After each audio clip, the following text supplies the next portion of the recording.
പ്രിയപ്പെട്ട മനുഷ്യരെ, നമ്മുടേത് ഒരു ചെറുകഥയല്ല, യുഗങ്ങളായി എഴുതപ്പെട്ട ഒരു ഇതിഹാസ കഥയാണ് അത്. ഭൂമിയായ എനിക്ക് നിങ്ങളെ ലക്ഷക്കണക്കിന് വർഷങ്ങളായി അറിയാം. നിങ്ങളുടെ നേട്ടങ്ങൾ, നിങ്ങളുടെ ചാതുര്യം, നിങ്ങളുടെ വേദന, ഇവയ്ക്കൊക്കെ ഞാൻ സാക്ഷ്യം വഹിച്ചു. എൻ്റെ കഷ്ടപ്പാടുകൾ പൂർണ്ണമായി മനസ്സിലാക്കുന്ന ആദ്യ തലമുറയാണ് നിങ്ങൾ. ഒരുപക്ഷെ അവസാനത്തേതുമാകാം. നിങ്ങൾക്ക് എൻ്റെ മണ്ണ് പുനരുജ്ജീവിപ്പിക്കുന്നത് കാണാൻ കഴിഞ്ഞെന്നു വരാം.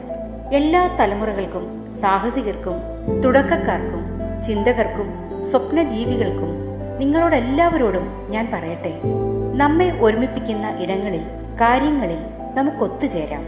ഭാവി തലമുറകൾക്കായി എൻ്റെ മണ്ണ് പുനഃസ്ഥാപിക്കുക. ഒരു വൃക്ഷം ഒരു വിത്തിൽ നിന്നാണ് തുടങ്ങുന്നത്. തലമുറയുടെ പുനഃസ്ഥാപനം നിങ്ങളിൽ നിന്നാണ് ആരംഭിക്കുന്നത്.